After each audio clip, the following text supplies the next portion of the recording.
thank all of you for coming out to the Du Bois Institute lectures. Today, it's a very cold day, 30 miles out in Lexington where I live. So I'm so glad to be here and to be still alive to see an old, young scholarly friend come to us, Professor Michael Hanchard. Haven't seen each other for almost over a decade. So let me just read you these introductory notes on Professor Hanchard, as I've titled them. It is an honor for me to welcome Professor Michael Hanchard of Johns Hopkins University to Harvard University's new Hutchins Center for African and African American Research. He'll deliver our 2014 W.E.B. Du Bois lectures on the topic, Politics and the Constitution of Difference. His 3 Du Bois lectures will be delivered under 3 subtopics. Today's subtopic is Between Society and Polity, Race as a Filter in Modern Politics. Professor Hanchard is familiar with the academies here, as he knows, in the greater Boston area, because he did undergraduate studies at Tufts University in political science, followed by doctoral studies at Princeton University, and he later spent a year as a research fellow here at the Du Bois Institute in one of his fields of Latin American studies. I first met Professor Hanchard there for over a decade ago during his research fellow year here at the Du Bois Institute, when I got to know him and to know how intellectually astute, analytically creative, and broad-gauged he is, which I got to know particularly well during dinners, visits with him at our home in Lexington. I think that Professor Hanchard represents the second-generation cohort of African American scholars in the field of Latin American studies. As I'm sure he knows, 2 of the first-generation cohort of African American scholars in Latin American studies were Professor Franklin Knight, who studied Afro-Cuba and teaches still, I think, with Professor Hanchard at Johns Hopkins University. And the other is Professor Leslie Rout, R-O-U-T, Rout, who studied Afro-American, Afro-Brazilian society, and who taught at Michigan State University most of his career, as far as I know. He's now deceased. Professor Hanchard currently is the inaugural Society of Black Alumni Presidential Professor at Johns Hopkins University. His teaching and scholarship are in political science fields of comparative politics, Latin American studies, political culture, and diaspora studies. He has pursued research in Brazil, Cuba, Colombia, Jamaica, West Africa, and Europe. Research that has been assisted by research grants from the Ford, MacArthur, and the Mellon Foundations.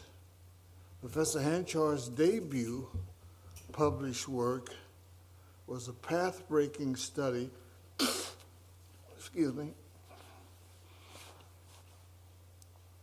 of Black consciousness political mobilization among Afro-Brazilian communities, which was titled Orpheus and Power, Afro-Brazilian Social Movements in Rio de Janeiro and Sao Paulo, 1945 to 1988. That seminal book was published in 1994 by Princeton University Press. 5 years later, Professor Hanchard edited an overall work on Brazil's racial political patterns titled Racial Politics in Contemporary Brazil, which was published in 1999 by Duke University Press. Professor Hanchard followed this book with an intellectually wide-ranging volume that probes the multifaceted dynamics of Black ideological political mobilization patterns in 3 continents that challenged authoritarian white supremacist state governance over Black people. The Haitian Revolution, of course, in 1802 commenced such Black ideological political mobilization against the racist governance. These probes by Professor Hanchard of ideological political mobilization patterns were published in a critically acclaimed book titled Party/Politics, Horizons in Black Political Thought, which was issued by Oxford University Press in 2006. Professor Hanchard, the director, Professor Henry Louis Gate, and the board of the Hutchins Center in African and African American Research welcomes you. We welcome you for its W.E.B. Du Bois lectures during the 2nd year of its existence. Thank you for coming here, sir.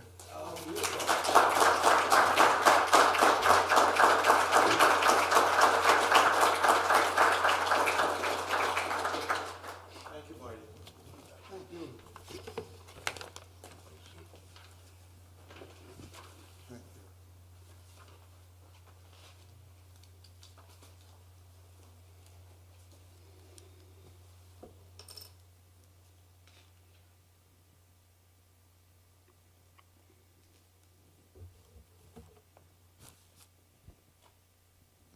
Okay, good afternoon. Thank you so much for having me and taking the time out in your afternoon to listen to me opine. First, I'd like to thank Martin for his introduction. It was a wonderful surprise to see him, and I haven't seen him in years. And he was a big stalwart and supporter of mine during my time here at Harvard. I'd like to thank Skip, Larry Bobo, Evelyn, wherever she is, and the staff of the Hutchins Center for this opportunity to share my most recent scholarship with you over the next 3 days.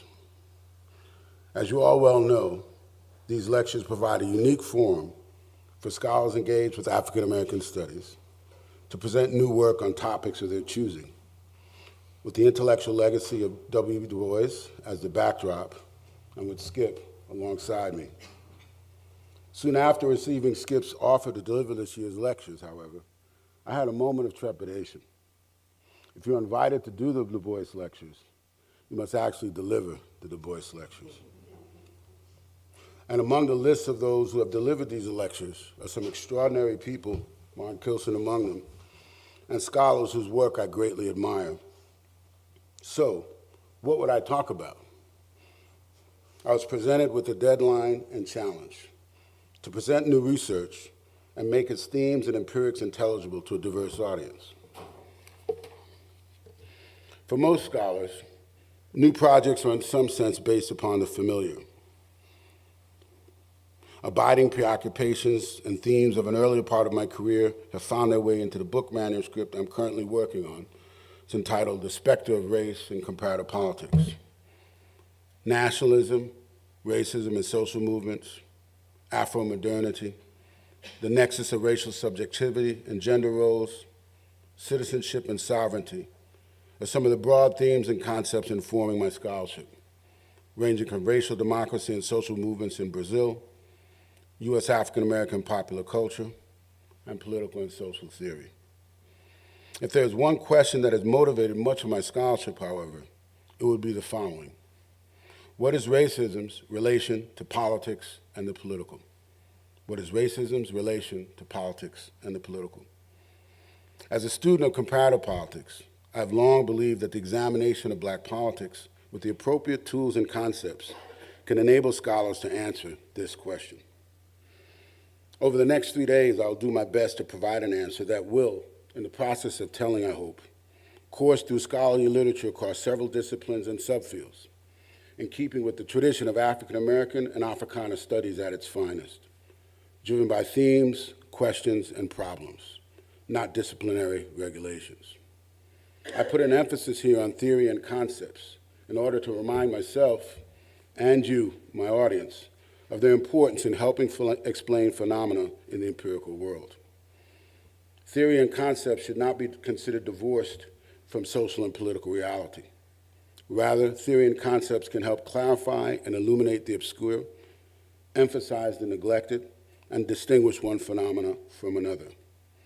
They are intrinsic to social and political life and necessary for their explanation. Now, returning to my question. As with most important research questions, I did not formulate this question in isolation, but in response to an ongoing conversation. During the plenary session of a conference organized by David Theo Goldberg in 2003, Race and Critical Theory, convened at the University of California, Irvine, Jacques Derrida, in one of his final public appearances, declared that, quote, racism is not political, strictly speaking. It is not a political phenomenon. It claims to be apolitical or metapolitical, but in fact looks for the political conditions in which it could perform itself. And so every racism tries to build the political condition of its existence, so to speak, ellipsis, the state, unquote. Derrida's assertions about the non-political character of racism are reliant on classic, conventional definitions of ideology, racism, and ultimately politics itself.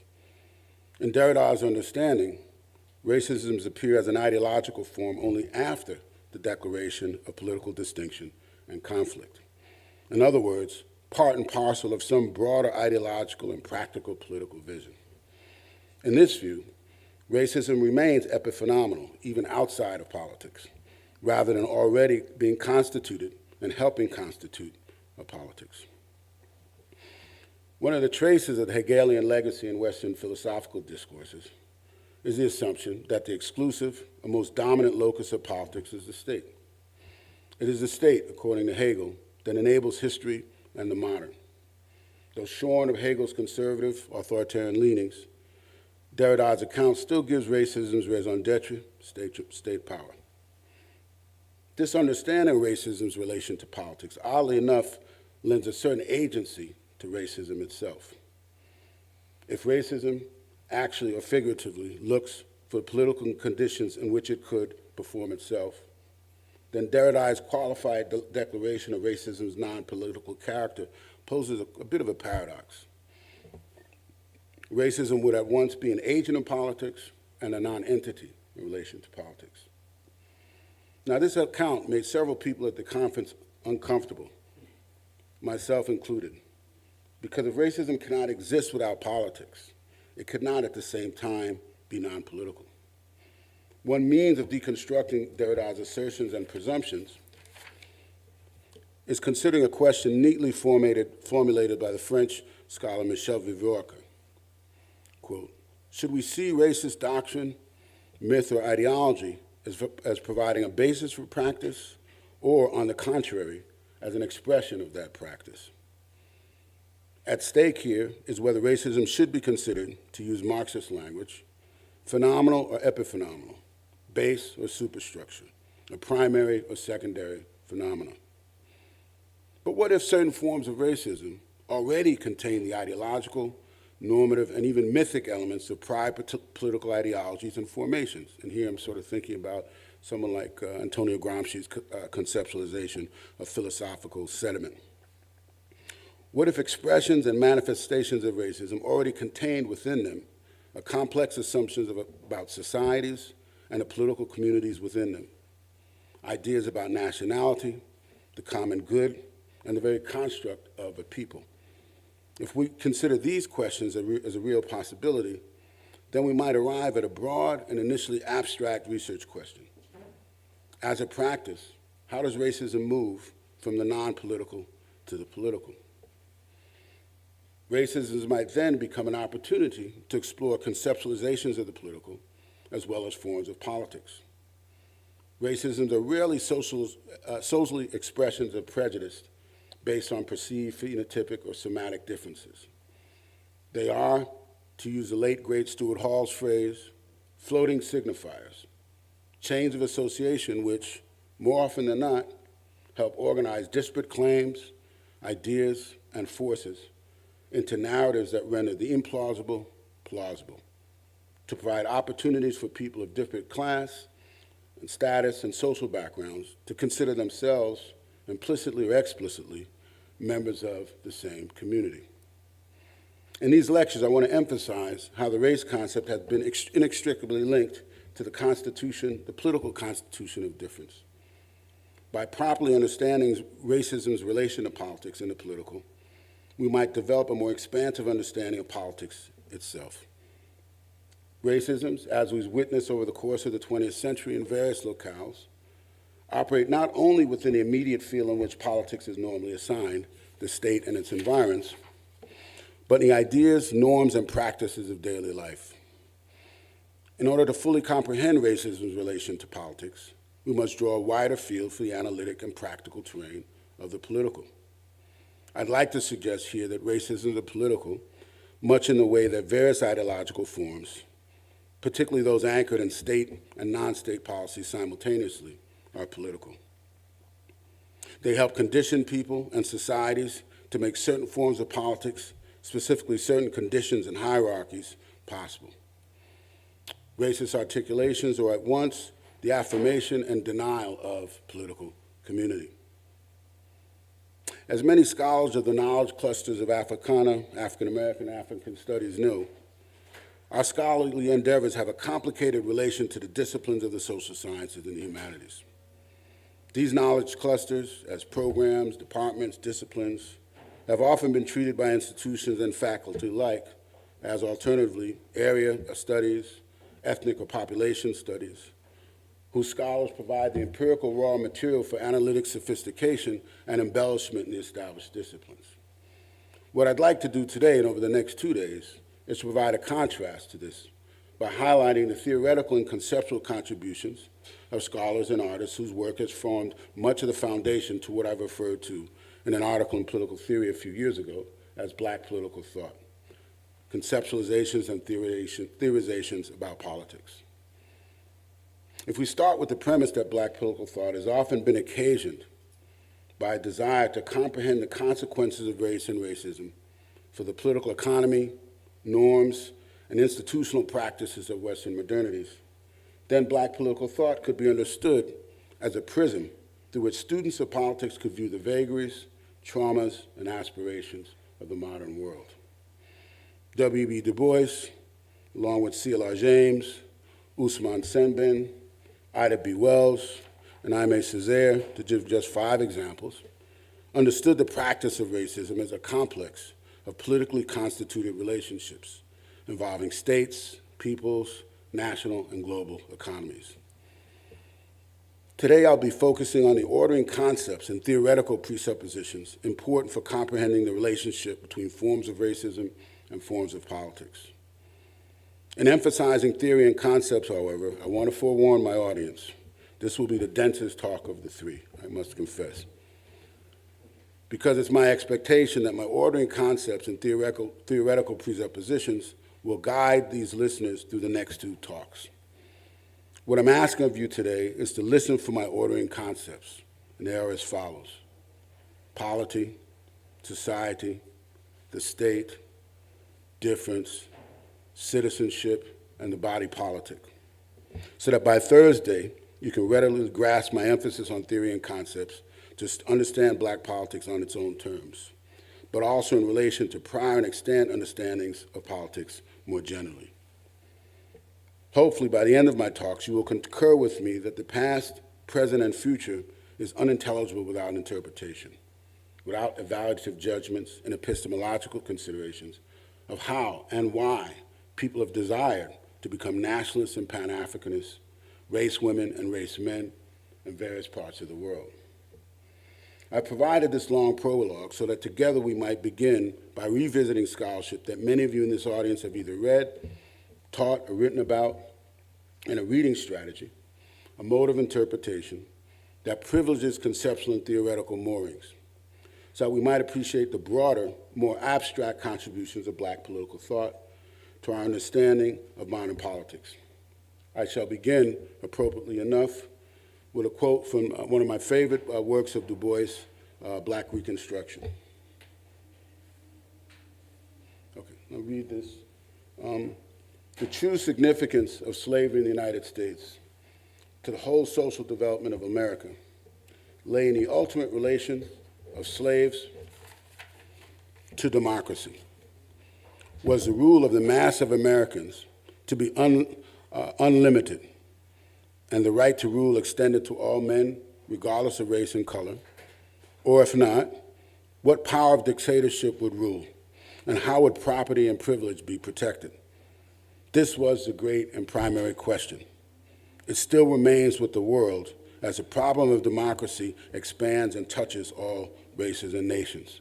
And I want you to pay specific attention to a formulation Du Bois has that we'll return to in this lecture and subsequent lectures, the problem of democracy. He poses democracy as a problem, not as a solution or an ideal.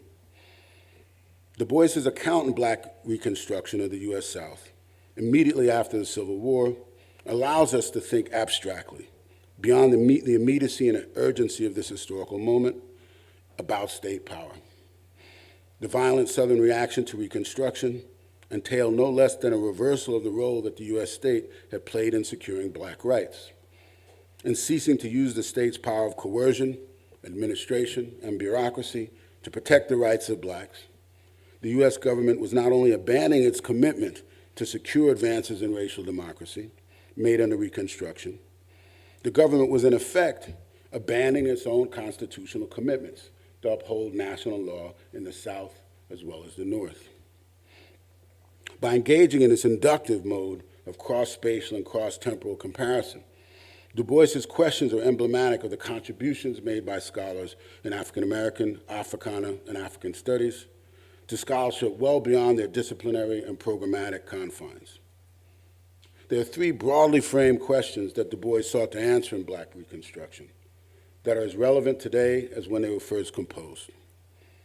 The first, what would the conditions and contours of democracy be if the practice of democracy was materially enabled by slave labor? What would the conditions and contours of democracy be if the practice of democracy was materially enabled by slave labor? Second, how would the members of a democratic polity be chosen? Third, how would citizens, members of the demos, be distinguished from non-citizens? And what would be the conditions of their exclusion from the polis? These questions allow us to move back in time, identifying this paradox in earlier societies when democratic ideals and practices were underwritten by highly unequal labor regimes, largely associated with, but not exclusive to, the institution of chattel slavery. They also enable us to identify the seemingly fraught marriage between various forms of political democracy, principally associated with voluntary political association and organization, and highly unequal labor regimes. To be sure, racial distinction and hierarchy is not the only filter. Ethno-nationalism, religion, gender, status, and caste serve similar functions in societies and polities across the world. Contrary to popular and in some circles scholarly belief, and I'll get to that in lecture 3, societies steeped in difference, in multiplicity, have been the rule rather than the exception of modern nation states and the nation state system. But at what moments and under what conditions do matters of difference, do matters of multiplicity become politically salient? This is what interests me most in order to better understand how the distinction between those who are formal members of a polity, whether in the polis of ancient Greece and Rome or modern nation state, and those who are not members of a polity, but are nevertheless in the society in which the polity is constituted. With the emergence and legitimation of the modern nation state as a principal unit of sovereign recognition and national belonging, minorities and immigrants became the embodiment of the non-citizen in many Western societies. Contrary to much of early modern liberal theory, whether we're discussing Mill or Rousseau, positing that liberal individualism was a universal category, nationalism and state sovereignty trumped any universal, unilateral definition of citizenship. Citizenship regimes differed from nation state to nation state, often based on regional, geopolitical configurations, and the anxieties of citizenry governments alike about being overrun by foreigners of one sort or another. In some sense, this argument, in a sort of more limited comparative assessment, was made about France and Germany in the work of Rogers Brubaker. The distinction between citizen and non-citizen was thus an embodied distinction, premised upon perceived or actual differences between groups of people, not abstract categorizations. So among the stops along our interpretive journey for today is ancient Greece, not to fetishize either the Greek polis or its citizens, but to consider the full implications of Du Bois's characterization of democracy as a problem. I'd like here to juxtapose Du Bois's quote against a quote by Hannah Arendt, by Hannah Arendt from The Promise of Politics. Right? She writes in The Promise of Politics, very interesting book. The problem thus arose of how man, if he is to live in a polis, can live outside of politics. How is it possible to live without belonging to any polity? That is, the condition of apolity, or what we would call today statelessness. And she's writing this sort of utilizing the Greek polis to really talk about the sort of recurring paradox of these conditions after World War I, because she's sort of setting us up to having us think about the refugee crisis after World War I.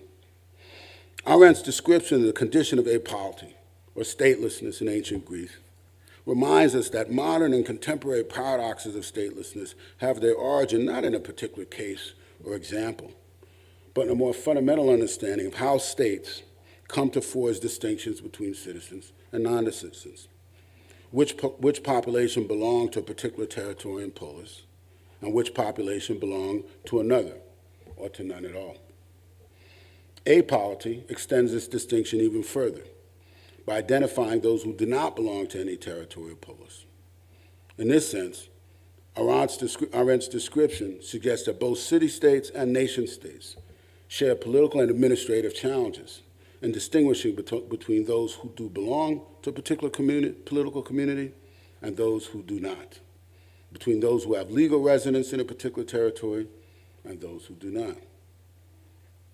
Statelessness, or apolity, introduces another wrinkle into our understanding of the relationship between state and citizen, which Du Bois, but not only Du Bois, recognized as a defining feature of political marginality. There are groups of people in any given society who are simultaneously acknowledged as members of or inhabitants of a society and excluded from the polity, lacking a formally acknowledged relationship as a citizen to a state. In world history, there have been societies composed of diverse populations without all members of society participating in the polity, or even further, participating in the polity as equals. And we'll provide some examples of this subsequently. And again, from Arendt, it's a bit of a Arendt love fest in this section, forgive me. The status of the wanderer, or the condition of apolity, is founded in and coincident with the Greek polis.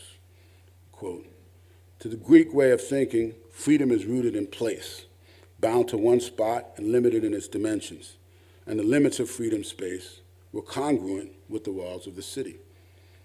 Outside those borders lay first foreign territory, where one could not be free because one was no longer a citizen there, or better, a political man.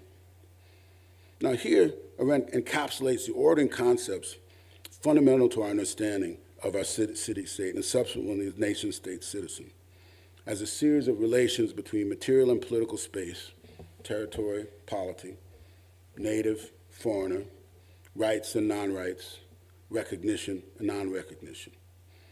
Her observations also remind us that the category of the foreigner is not a natural phenomenon encountered ready-made in the world, or on its own, based on the fact that someone may speak an unfamiliar language, have distinct modes of dress and appearance, or hail from some far-off corner of the world. Rather, the status of the foreigner, as Bonnie Honig reminds us, is constituted in politics. This is a seemingly obvious but nonetheless crucial point, so that we don't equate physical proximity, common language, or culture as determinants of whether certain groups are members of the same political community or not. In political terms, foreigners can be mutual inhabitants of a territory, denizens of a society, and alienated at the same time from formal political engagement. The key here is that they're not all members of the same political community.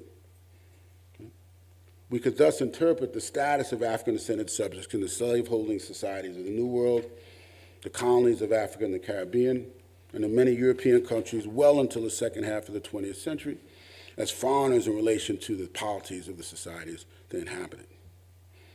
This tension between polity and society has endured in the contemporary world, even if the contemporary forms of political exclusion differ in number and kind from those forms of political exclusion in the age of the Greek polis. What Du Bois and other Afro-modern political thinkers have understood is how racial and ethno-national hierarchy in modern politics emerged as a criteria for political exclusion, related but also distinct from biological and pseudoscientific, religious, and cultural explanations as justifications for political exclusion. While scientific and scriptural racisms, it's a term used by Fanon, provide rationalizations of the supposed inferiority of alleged races of people, these explanations on their own do not account for the translation of ideas of racial or ethno-national hierarchy into institutional racism.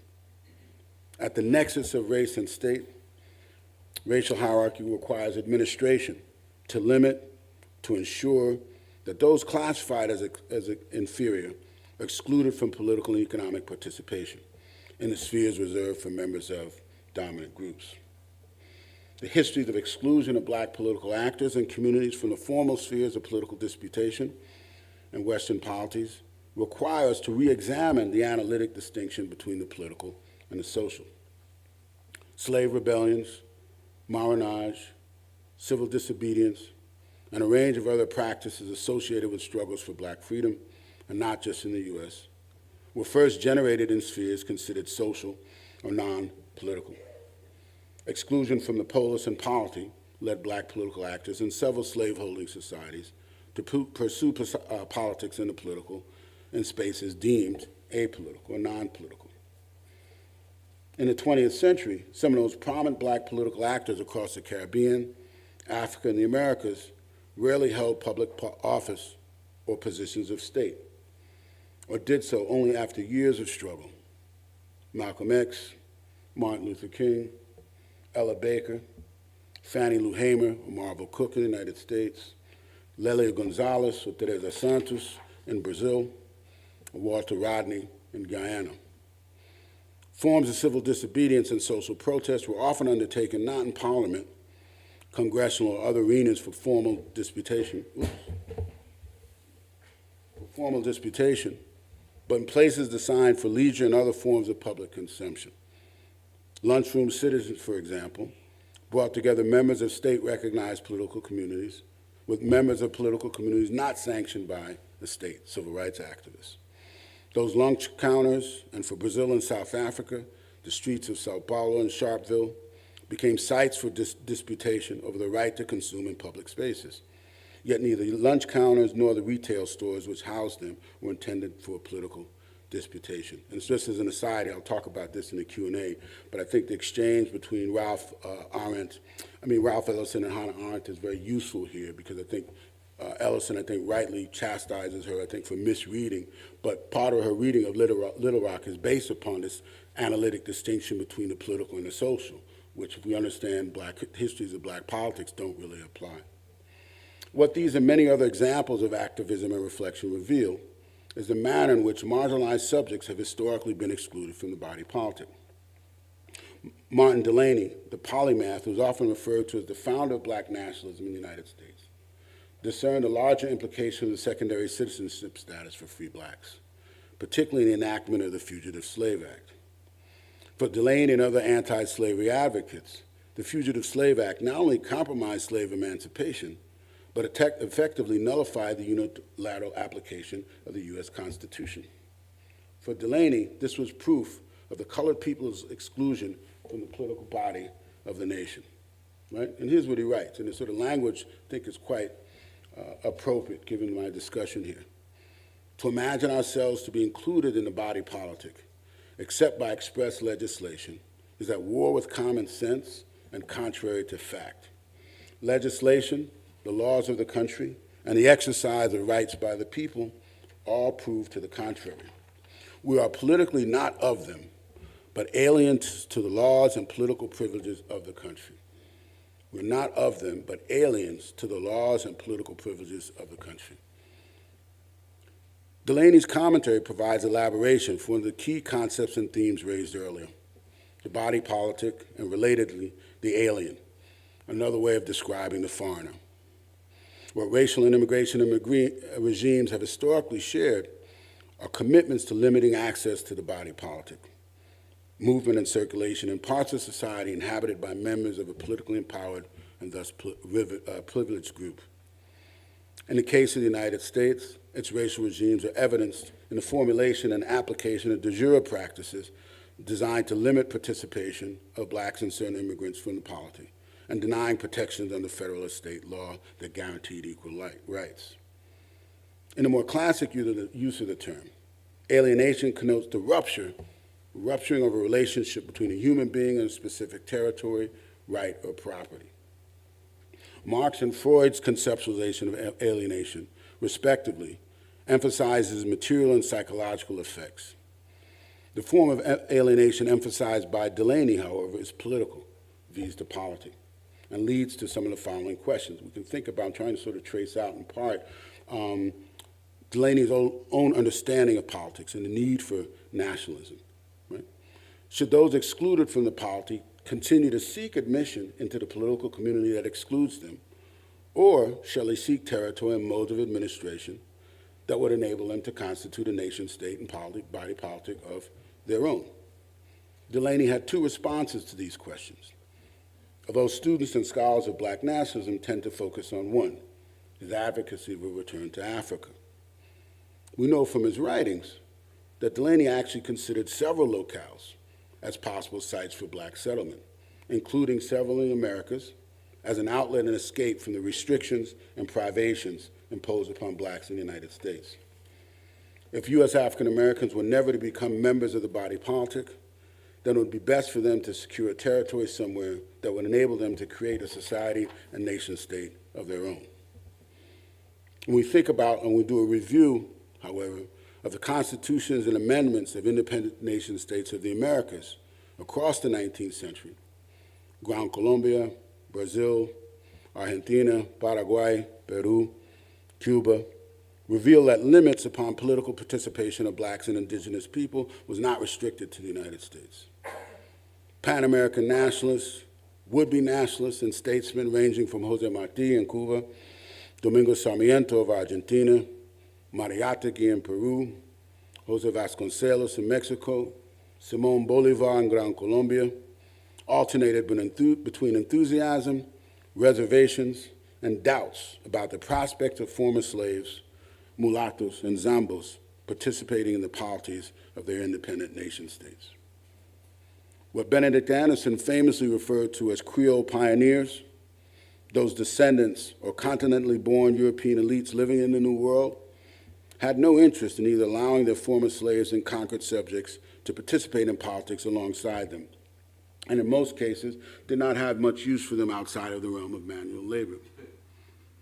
Cuba is probably the best known example, as the 10 Years' War and the Cuban War for Independence generated not one nationalist liberation army, but two.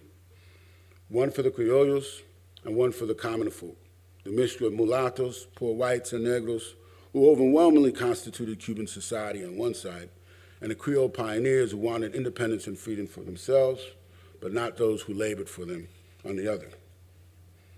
Thus, the distinction between society and polity, between those considered objects of labor and potential sources of conflict, and those who sought from the elites an opportunity to deliberate and decide upon the issues of the day, emerged in these political details of national independence.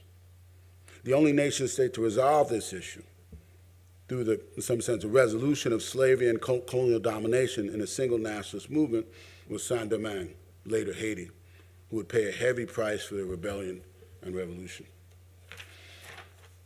The combination of ambivalence, qualification, and prohibition, however, was also not unique to colonial America, but can be found in the so-called major Republican revolutions as well, in both the United States and France. Within the French Revolution, freedom and political participation for enslaved blacks were treated as separate questions. Abolition advocates were often opposed to political participation for blacks and mulattoes, while pro-slavery advocates often referred to divine right, racial laws, or simply an assertion of privilege as justification for the continued servitude of their black subjects. Thus, participation in any polity was inconceivable, for blacks were neither destined nor equipped for self-rule, much less rule over others. Jacobin proponents of emancipation and citizenship together were in fact few. Tessie Liu, in her forthcoming manuscript on the impact of the Haitian Revolution in France, describes the complicated reasoning of Robespierre, Danton, as well as lesser-known Jacobins, Victor Malouet, Narcisse Baudry, and Joseph de Saint-Vincent, all children of the Enlightenment, I might add, who supported Napoleon's attempt to reintroduce slavery after its abolition in 1794. Right? In some sense, part of what I'm mapping here, we think about James's black Jacobins and Michel Roth-Triot. Part of what they're underscoring, the ways in which the Haitian Revolution underscored the limits of the radical imagination, the limits of republicanism. Even the Jacobins of the French Revolution imposed limits upon the degree to which new citizens of the Republic could participate in the polity. Right? And here we're not even talking about slaves. Distinctions between active and passive citizens, based upon distinctions in wealth, had echoes of material distinctions between citizens based on wealth in ancient Greece and subsequently Rome. Like many Euro-US intellectuals of the 18th and 19th century, many Jacobins believed a black republic would only lead to race war. Right? And some interesting cues I'll be happy to talk about in the Q&A is actually Tocqueville has a very interesting last chapter of the first volume of Democracy in America, the three races who inhabit the territory of the United States. The title alone is enough to make you think. Many Jacobins believed a black republic would only lead to race war, where blacks with their propensity towards barbarism and a desire for revenge would eradicate whites. For the commanders of the colonies and their plantations, mines and fields in which former slaves and their descendants toiled, the dangers of black sovereignty were twofold. On display was not only the fear of black freedoms, or in a philosophical sense, positive liberty, but the possibility that former slaves and subjects would utilize state power to exact revenge on their former masters for past horrors. As I will develop in my third lecture, predictions of reprisal, race war, and chaos if former slaves and their descendants had formal sovereignty and independence, not only over themselves, but in relation to a territory and government, are two recurrent anxieties still resonant in the contemporary world order. I have some very interesting examples to walk us through on Thursday. For now, however, I will focus on these anxieties as they relate to how many have come to understand what I'm calling the non-contradictory relationship between liberal democracy and highly unequal labor regimes, and the political implications of this relationship. The political implications of what has been referred to as the social question, right? Links past to present, articulate in the following sets of dynamic relationships: freedom and unfreedom, prosperity and poverty, race and state.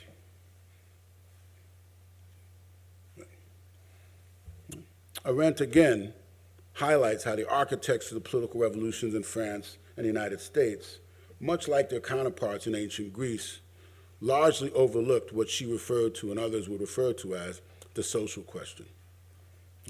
And she wonders at one point if the goodness of the poor white man's country, here she's referring to the United States, did not depend to a considerable degree upon black labor and black misery. Right? This is Arendt talking of all people. Right? The institution of slavery carries an obscurity even blacker than the obscurity of poverty. The slave, not the poor man, was wholly overlooked. Arendt refers to slavery here, and this is from On Revolution, at several points as a primordial crime against humanity, whether in ancient Greece or the New World.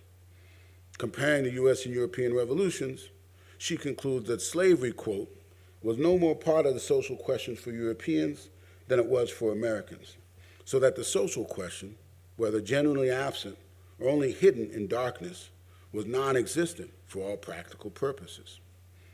And ultimately, the French revolutions and American revolutions spelled freedom only for the few and was hardly felt by the many, who remained loaded down by misery. Again, sort of encapsulating this distinction between society and polity. Usurious labor conditions such as debt peonage, serfdom, slavery, low wages, were not merely transferred from the social and economic sphere into the spaces of politics. Rather, it is in the spaces of formal politics where additional, often distinct barriers to civic participation have been erected to limit or prohibit political participation of the socially and economically marginalized. Laws and norms devised to ensure further marginalization are not simply lifted from the economic sphere, but are rendered new. In most instances of economic exploitation, nationalists and Republicans alike created laws to delimit the range of movement and participation in society and polity of its marginalized members. These prohibitions range from limitations upon travel, non-endogamous marriage, the accumulation of wealth, literacy and property requirements for suffrage, limits upon religious worship. In the Americas, emancipated slaves represented not only freed people, but their very existence as members of a nation state, with an ability, at least in theory, to determine both the conditions of their labor and the conditions of their politics. In this sense, newly found freedoms would seem to close the distance between themselves and their former owners.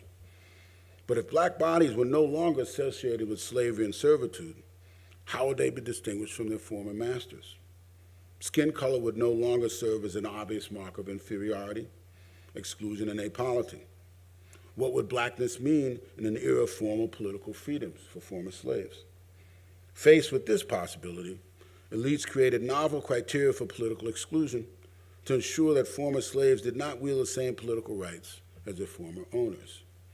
The point I want to emphasize here is that subordination was remade to fit a new, unprecedented political reality, the prospect that members of society and members of polity could be one and the same. It's important to understand the political and economic ramifications of this prospect, not only for former slaves and their descendants, but for former slave owners and those privileged by whiteness. A transformed political status for former slaves meant a transformed political status for the aristocracy. The problem of identifying, justifying ringtones harkens back to ancient Greece, but also to other peoples and civilizations where inheritance was important criteria for distinguishing between the well and the humbly born. Jacobinism, along with other nationalist and revolutionary ideologies of the 18th and 19th centuries, critiqued aristocracy because of the limitations it imposed upon meritocracy, which, in the minds of the Jacobins, allowed for the possibility of social ascension, recognition, power, and influence on the basis of talent. But could it be that even under the most practical conditions for the elaboration of democratic and republican ideals, a politically subordinated laboring majority population has been necessary for the functioning of democracy for the few? Could it be that even under the most practical conditions for the elaboration of democratic and republican ideals, a politically subordinated laboring majority population is necessary for the functioning of democracy for the few? With the retreat or elimination of monarchy, was a different sort of aristocracy necessary? Charles Merriam, an important political scientist on the cusp of the 19th and 20th centuries, suggested that racial hierarchy became a means to extend, maintain, and broaden a belief and practice of aristocracy. through the idea of racial nobility and racial paupers. Merriam identifies the need for the credentials of the aristoi across the ages. From Aristotle to the National Socialist Party of Germany and the U.S. South. Right? I'll just read this. Aristotle lamented that there was no sure distinguishing mark to serve as the infallible index of the slave nature, although he thought that in general this might be observed in a cringing manner of the inferior. Slaveholders of the U.S. South found a missing link, obviously pun intended, they said, in the color of the Negro. In more modern times, the Germans have found the mark of superiority in the alleged characteristics of the Aryan. Now, Merriam had little sympathy for these justifications, what he called indices of difference, and this is a term I'm going to return to in lectures 2 and 3, indices of difference that supposedly justified aristocracy. Wealth, heredity, arms, birth may all be cited to support a theory of aristocracy, but none actually provides an explanation for why and how aristocracies are produced. Merriam's commentary on the problems inherent in identifying and justifying aristocracy, the leadership of the few over the many, brings together very different political systems, regimes, and eras. Whether it is Aristotle's cringing gesture, blackness in the United States, or so-called Aryan features in Nazi Germany, the mark of inferiority constituted in social and material relations, inscribed into the symbology of political life, has been an instrument used to distinguish those who would labor for others and those who would labor for themselves or none at all. Race in more recent times had become, to paraphrase Merriam, an indice of difference. If we focus, though, not on the particular indice or mark, but the purpose that the mark is intended to serve, we can trace a continuity between justifications of inequality past and present and identify the shadow lurking behind the polis of Greek city-states, so coveted in many scholarly and popular accounts of ancient Greece. Jeff Winters, in his magisterial and synthetic account of the coexistence of oligarchy and democracy from ancient Greece into the 21st century, poses the following question. What does it mean to have democracy among a segment of society juxtaposed to the massive exclusion of many slaves, women, non-propertied citizens? What does it mean to have democracy among a segment of society juxtaposed to the massive exclusion of many slaves, women, non-propertied citizens? From Athens, Greece, ancient Rome, revolutionary France, Saint-Domingue, Cuba and the Caribbean, Grand Colombia in Latin America, Nazi Germany, South Africa and the U.S. South. I've utilized Hannah Arendt, W.E. Du Bois, Charles Merriam, Derrida, Martin Delany, among others, to highlight the continuity and the tension between society and polity, between inequality for the many and equality for the few across the ages, and the implications for how we together can think about the nexus of race and state and black politics in comparative perspective. In lecture 2, the next lecture, I will introduce from my most recent research, and actually fun and tragicomic discovery I will elaborate tomorrow, a long neglected figure in my subfield of comparative politics, someone who had his own views of the role of the state and its capacity to manage difference in the national population. I want to thank you for your time, and hopefully I've stimulated enough for conversation now. Thank you.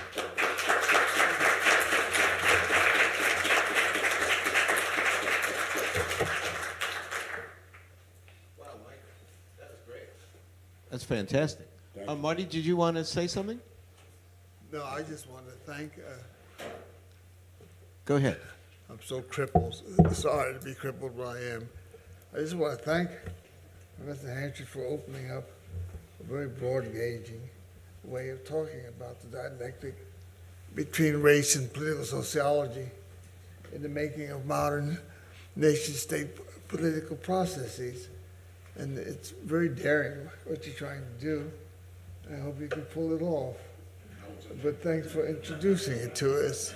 It's very daring because I've tried to deal with these things over 30, 40 years of trying to write about the political sociology of African Americans in that sort of dialectic between racial identification and labeling of who we are or who we are not on the one hand, and the elaboration of everyday democratic participatory processes in American society.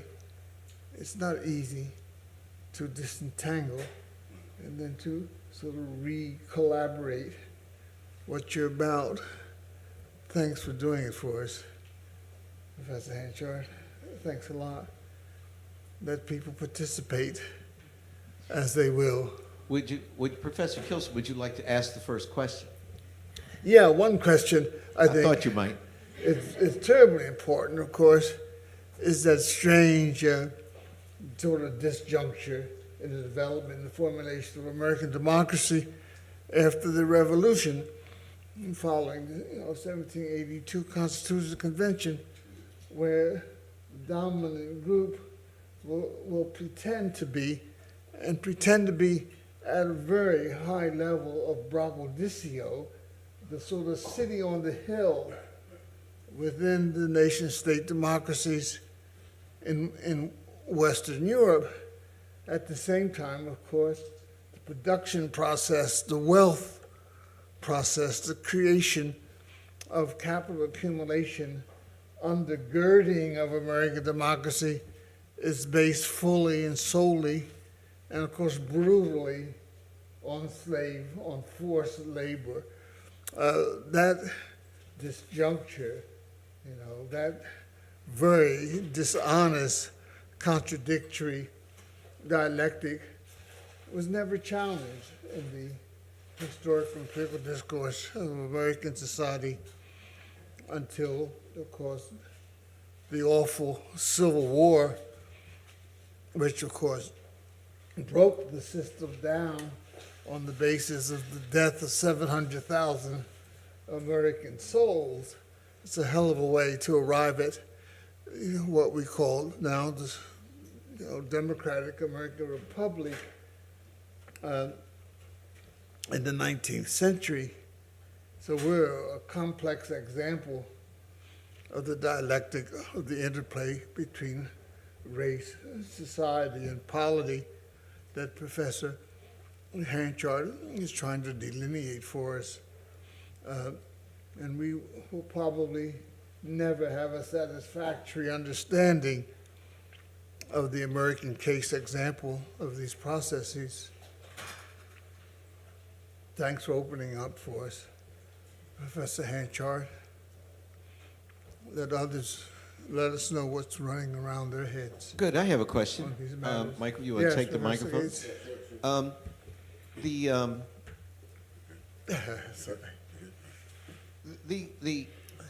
The quote from Delaney particularly struck me. I wanted to ask you about the quote from Black Reconstruction, too, in terms of putting in terms of politics and not economics, which is kind of surprising given the fact that it's a Marxian interpretation of That's the. right. Right. So he's privileging politics over economics, at least in that quote. Right. Yeah, it's very strange. Right. But That's a great question, yeah. But creatively so. not all black people were equally stateless or invisible or Right. dark. So that we know there were these funny cracks. The black men fought in the American Revolution and got pensions for it. We know that because we've been through the pension applications trying to find black patriots. And some black men could vote before the 15th Amendment, and others couldn't. And some black men could vote for a period in a state and then couldn't vote and then could vote again.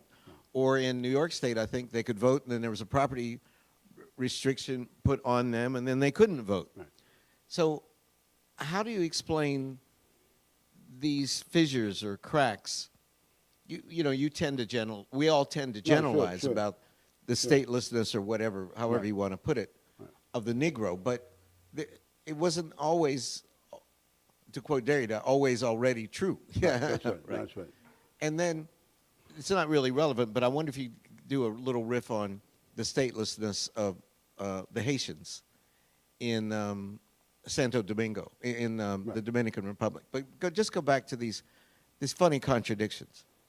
Yeah, so just Du Bois first.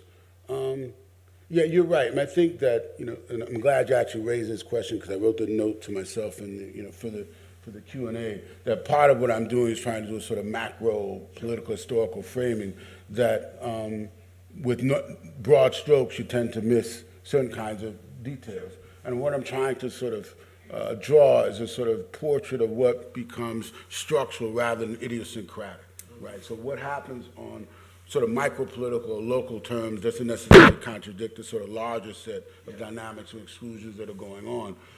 In this case of this quote, what I always found interesting was his, he frames in the Black Reconstruction, and maybe someone else knows, Larry may know better than I, which I'd never seen put together, is abolition democracy, right? And so it's really a kind of conjuncture. Jenny could speak to this. Hello, Jenny. The sort of combination of negative and positive liberty. So in one sense, negative liberty meaning I am no longer a slave. Positive liberty means what do I do with my freedom, right? If we think about Du Bois's tensions with Booker T. Washington, part of it was, I was just rereading On the Wings of Atalanta last week, and he makes really, really clear. He wants people educated in this classical education. He's got a little bit, his elitist thing going on, but it's also to say we need to produce leadership. Right, and that can't be done solely by creating artisans. Right, people have to. Or through the church. Right, right, exactly. So it's a kind of way. It seems to me like one of the few moments in U.S. history up until that point where the U.S. state was somehow aligned with Black political actors. Right, and that's I think what I was sort of trying to sort of bring out from that. In case of Saint-Domingue, I mean, there's just so many interesting ironies. I mean, depending upon the era you're. Oh, no, I mean, last week. I'm talking about the recent Supreme Court decision that made, in retrospect, Haitians non-citizens. Yeah, right. Right. No. But that's what, right before Christmas, right? Yeah. I mean, there's just so many ironies. I mean, Haiti's borne the brunt of so much of the ire of the West in so many different ways. I mean, for me, when I'm sort of referring to the Creole pioneers, I mean, Bolivar himself is this sort of amazing story. He tries to, he starts his independence war, he loses, right? He has to leave. Simon Bolivar. Oh, yeah. Right, he has to leave, right? And then he stops in Haiti and basically he sort of re-ups. He gets arms to go back and try again. But he wasn't crazy about Haiti. No, not at all. Yeah, no, not at all. Not at all. So it's these kinds of tensions. On the one hand, this tension between economics and politics, but also the sort of larger question of, well, how far do we really want to take this democracy thing? Right? How far do we really extend notions of rights, right, in political terms, but also in economic terms, to extend to masses of people? So I don't know if that answers it. No, it does. Right. It does. Right. And I appreciate the distinction between the macro and the micro. I think that my question, and I'm having dinner with you, so we can follow this. No, sure. He says, how the system dealt with the contradictions. Right. Because it's schizophrenic. Yeah. But I guess that's the relationship between the micro and the macro, a relationship of schizophrenia anyway. Larry, go. Well, thank you. And thank you very much, Michael, for a very, very stimulating opening to your lectures. I want to go back to the comment from Derrida, and maybe you can unpack that for me a bit. Do you see the comment as one that was rooted in or reflected some kind of serious theoretical observation and position? Was it just a provocation, and mainly, rather than something staked on a serious analytical posture, or was it just ridiculous?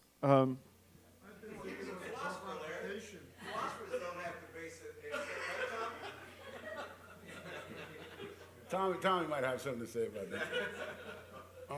Yeah, well, it's interesting because that was one of those, that actually came from a sort of unpublished manuscript I had done for this conference because David Theo Goldberg put it together to basically promote an encounter between people who did broadly defined critical race theory and Derrida, Etienne Balibar, a range of other people. I mean, Derrida himself didn't like the term deconstruction, but the sort of deconstructionist per se. And I think it may still be online, that part of what was interesting, it was clear that his account it wasn't a flippant account. It was actually a fairly defensive account because I think at that point he had an exchange with Anne McClintock who had really critiqued him and sort of basically the sort of absence of an understanding of racism in modern politics. That was in Race. Right, that's exactly. So it's Skip's fault. Well, he opens up a lot of dialogue with a lot of different areas. So this was part of what. So what was interesting in his account was he gave this highly personal account. I grew up as an Algerian Jew. I consider myself an African. How could I not understand racism? But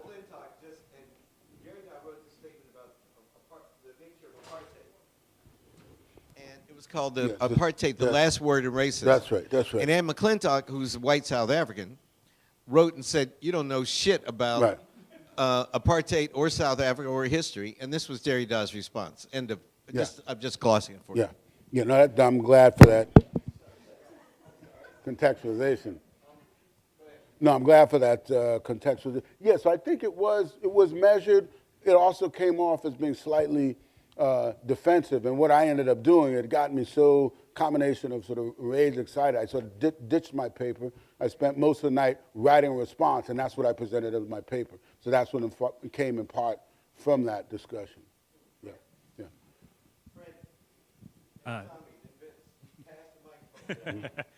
No, Professor Hanchard, I want to thank you for this lecture. I found a lot in it to be really challenging. And one of the things I was hoping to put some pressure on was just how useful Arendt's notion of statelessness is for you, really. And I want to push from a different direction. So if I read your conclusion correctly, that part of what you're getting at is that it might be necessary, and we need to think through this relation, for democracies to have this this politically subordinate laboring population. But statelessness doesn't seem to me to quite capture all of that. So for Arendt, I think statelessness is more of this triadic relation, right? So it's capturing the exclusions that you're documenting that are sort of within the nation state where people originate, but it's also trying to capture two other features, which is one, the refusal of asylum, and and secondly, and I think which may have problems for the way you're treating black nationalism, which is that she's worried that German Jews uncritically accepted the very idea that the constitutive difference that became part of citizenship was legitimate, right? So that's what got her in so much trouble with this idea about collaboration in Eichmann in Jerusalem, is that she thought, well, the Zionists made the mistake of accepting the very idea that they did not belong.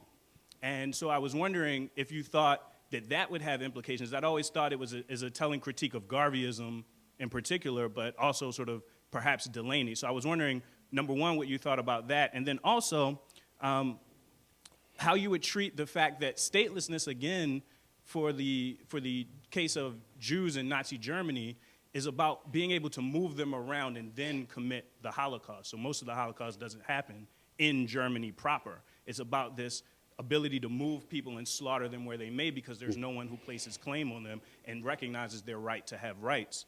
And so that's not quite the case, particularly in the United States, where the state claims expansive dominion, even though they don't recognize equal citizenship. So every time American blacks try to make a petition to something like the United Nations, or somehow, like the Durban Conference on Racism, somehow get out of that claim of dominion, they're actually struck down. And no, it's not an equal citizenship relation, but it also doesn't seem to quite be a statelessness situation. And so I was wondering how you would think about that, particularly since black nationalism seems to be about somehow trying to short circuit dominion and not about the statelessness problem. Okay, so there's a lot there. All right, first I would say in terms of Arendt, the ways in which I utilize Arendt is really to help me and perhaps my audience sort of think about the relationship between territoriality, citizenship, and politics.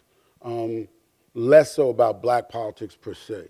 I think that, you're certainly right. And I think that gets back to a question. Glad you raised this too, because I realized I didn't fully answer Skip's question, the part of his question about statelessness. Because, you're right. I mean, so that, again, using broad strokes, there's a real difference, nevertheless, between, say, a fully sovereign state colonial state, right, administering a colonized population, people who have second-class citizenship status. They have some circumscription, but they're not entirely non-citizens, right? So all these different gradations. Much of this I'm actually going to take up in lecture 2 and 3. So these are clearly different kinds of positionings. At the same time, it's really clear in certainly in Garvey, part of Garvey's claim is that everywhere he goes, he finds people of African descent in degraded positions, and the answer to that is the state, right? So I don't think there's a real contradiction there. And what I'll do actually in lecture 2 and in part of lecture 3 is do a sort of comparative assessment, particularly of the nationalisms after the fall of the Austro-Habsburg Empire.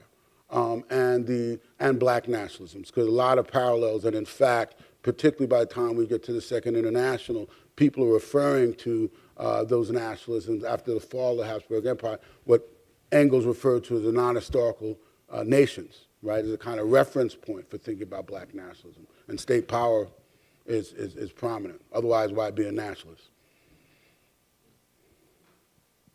Could I just say one thing, just an aside? I've been meaning to, I forgot to say in Martin's great comments, but also his introduction. I thanked him years ago, but an article I did years ago is probably my most cited article, Afro Modernity. The title actually comes from Martin's suggestion. We were having lunch one day, and I was working through this article, and I thought it was initially called A Notion of Afro-Diasporic Time. Martin read it, he gave me copious comments, and in his classical way, halfway through the comments, he said, "This is interesting, Hanchard, this is brilliant, but it's really modernity. You need to call this Afro-Modernity, Hanchard. Not Africa, that's what, you remember that? Remember that? Yeah. And so I thank him, I really thank him for that. But go ahead, I'm sorry. Tommy, you have a question? Or? I think I know the answer, but I just wanted to say it to make sure I understand it. So do you think that race is special in this? I mean, so you mentioned other indices of difference. Right. That could be used as a basis of exclusion. So if I'm a philosopher, so I tend to take up the normative first. So Sure. If you thought, what is a proper basis for determining who should be a member of a polity with full standing? And right. You can give an account of that, right, about who should have full standing in a polity, a full citizen. And it's going to turn out that there are a bunch of reasons you could give for excluding people that are bad reasons. Right. Race is one, right, and there are many others. So I'm wondering if you think there's something special to be said about race as a bad reason for excluding people from equal citizenship, or are you just focusing on this one, recognizing that you could have many others that are bad reasons, and they're going to have a lot of implications downstream if people take it seriously. You see what I'm asking? Yeah, I think so. Yeah, so the short answer would be yes, in the former. That in the sense that what I'm trying to do in this lecture, but also in the book project, is sort of demonstrate the ways in which race has been utilized as an indice of difference as a kind of criteria for evaluation of who can and who cannot participate in politics. As I mentioned in talk, it's certainly not the only one, but simply to sort of demonstrate its linkages and its interpolation, the ways in which it's linked up with other forms. Because also, if we're talking analytically and not historically, it's easier in some sense to abstract race or anything else from the actual relations, the actual dynamics which occur, where in many cases, race and gender may conjoin, right, to sort of limit black women's or indigenous women's participations in a polity as well. So it's not to exceptionalize race, is that what you're asking me? Well, yeah, yeah. I'm wondering if the social theoretic point that you're making here, I mean, do you think, so if you focus on the race case, right, and you follow that out, it's right. going to have ramifications exactly. of using that as a basis right. of exclusion are going to be different in some interesting way from the ramifications of using, say, gender or religion, say, as a basis of exclusion. That's what I'm just trying to. Yeah, I see what you're saying. Yeah, you're taking this. No, I see. Yeah. Well, I guess it will depend on the context. So part of what I just want to do tomorrow is sort of lay out a discussion of the relationship between race and political institutions, because part of it is really the sort of way to emphasize race concept and racism as a series of associations. So in some sense, it's never really about race per se, but it's about all these other things that get sort of pulled together, that get claimed to be or named as such. But in fact, they go by any number, multiple names. Right? Yeah. Thank you. Thank you for the presentation. Fantastic one. Thank you. I get this morning to watch a video of a presentation made by the ambassador to Nigeria, who has a strong connection to this school at the Museum of Fine Arts. And he was talking about his connection with Martin Luther King, developing of the strategy towards citizenship, the connection with Gandhi, and all of these other things. And I just realized, by looking at Martin Delaney's quote, that the book was published in 1968, and Martin Luther King was killed in 1968. Right. So did that contribute to the discussion about, what is the name? The past, present, and future condition of the Negro in the USA? Did that contribute to Delaney's? To the discussion in general, what, the implication of the assassination of Martin Luther King and the publication of this book, did add to the discussion. Okay, I'm not sure if I understand the question, because Delaney was long dead by then. Martin Delaney? The book was published in 68, according to... Martin Delaney? Delaney. He was using a reprint. Reprint, yeah. Oh, Yeah, okay, yeah, so that yeah, has nothing yeah. to do with it. Delaney was Frederick Douglass's contemporary. Oh, I'm so sorry. Split ignorance here. Thanks. Who's next?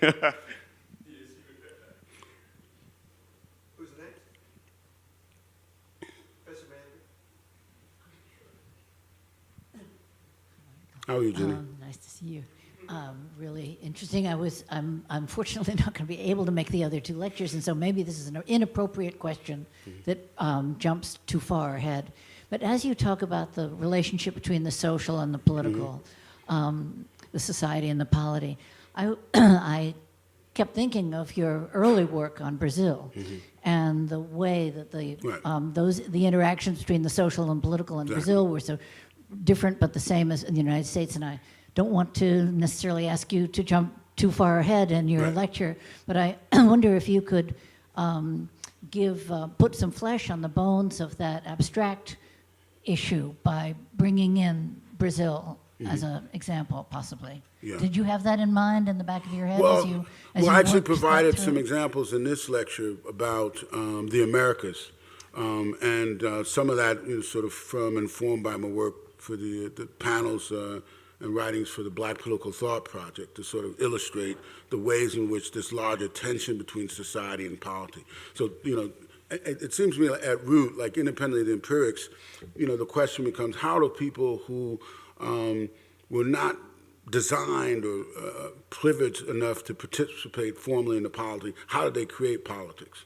Should we classify those aims to redress conditions of inequality as an example of politics, or do you call it something else, right? How do we think about what used to be known as petite marronage or grand marronage, so the individual act of resistance versus collective acts of resistance? So I think that there is certainly a connection, particularly in the case of Brazil, my sort of attempt is going to highlight the ways in which, under conditions, where racial discrimination was not acknowledged, identified in the society, and at the same time there was no very limited space for black activists to engage in formal politics, particularly with race in some part of a platform. What were the ways in which people made claims, and how were those claims heard, right? So that's, I think, the sort of the larger connection. But I'm glad you asked the question also, because I think part of it is, and what I was trying to get at in this lecture also, is to pull away from the empirics, from this idea of the exceptional. That is to say that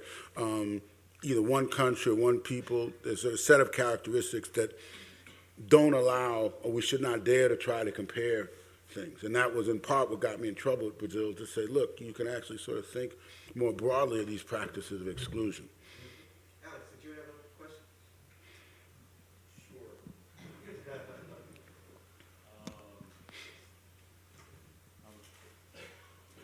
it comes a little bit out. I actually teach a course on the rise and fall of democracies from the Greeks to yesterday. Okay. It takes 12 weeks.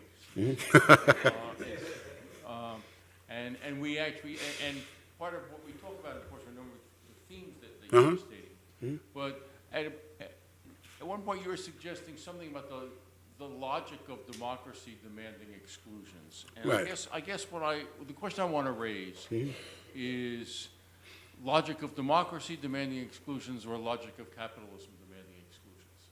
Yeah. And particularly the question we certainly see in modern capitalist societies, Right. a low tolerance, or a strong appetite for having a labor force, particularly an unskilled labor force That's right. that does not have political rights. Right. Now it's not it's not easy to tease these apart, but I'd like to know your thoughts about that. Right. No, that's an interesting question.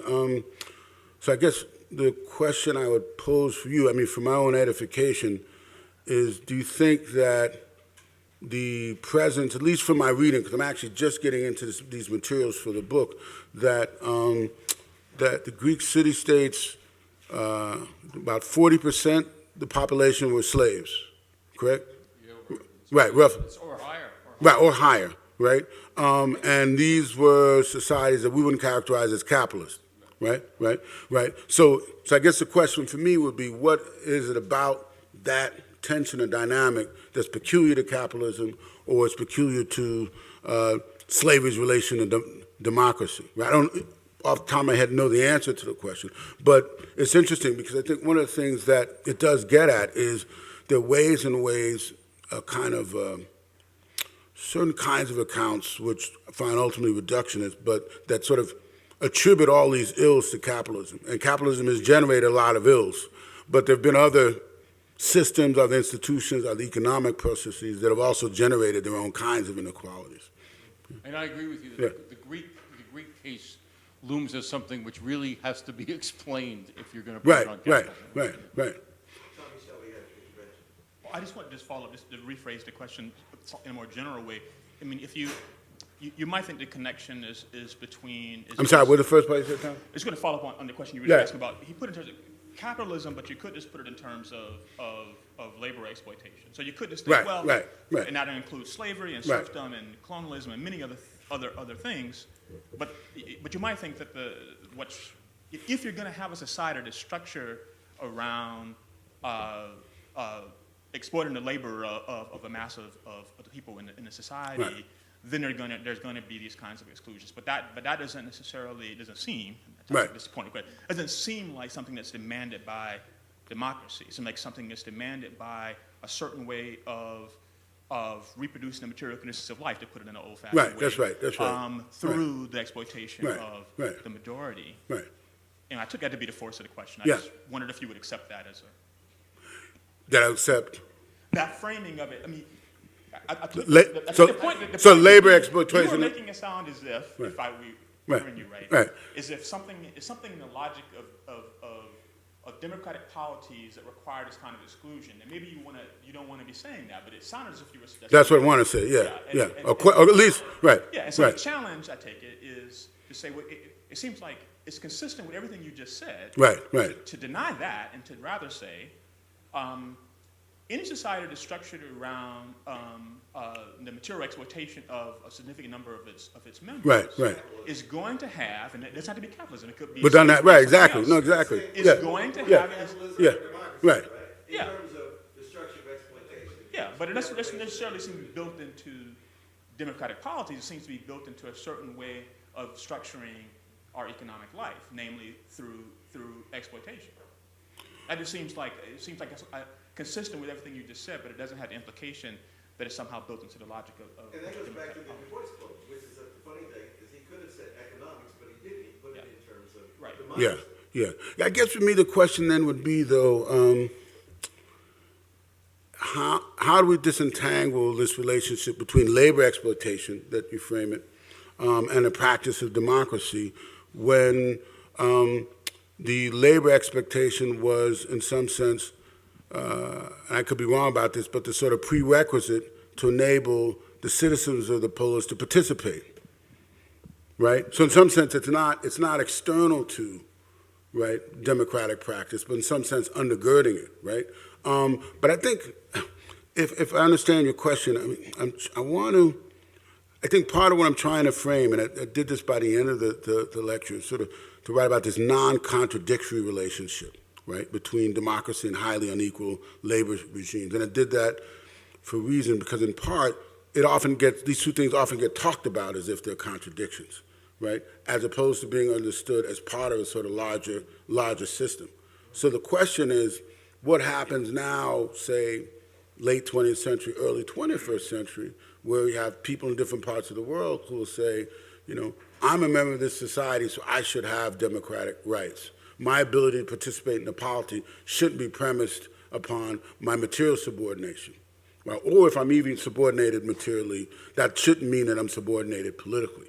Right? And this is, I think, one of the sort of questions of the age, which also makes it very different from other periods in world history. I don't know if that answers the question, or yeah.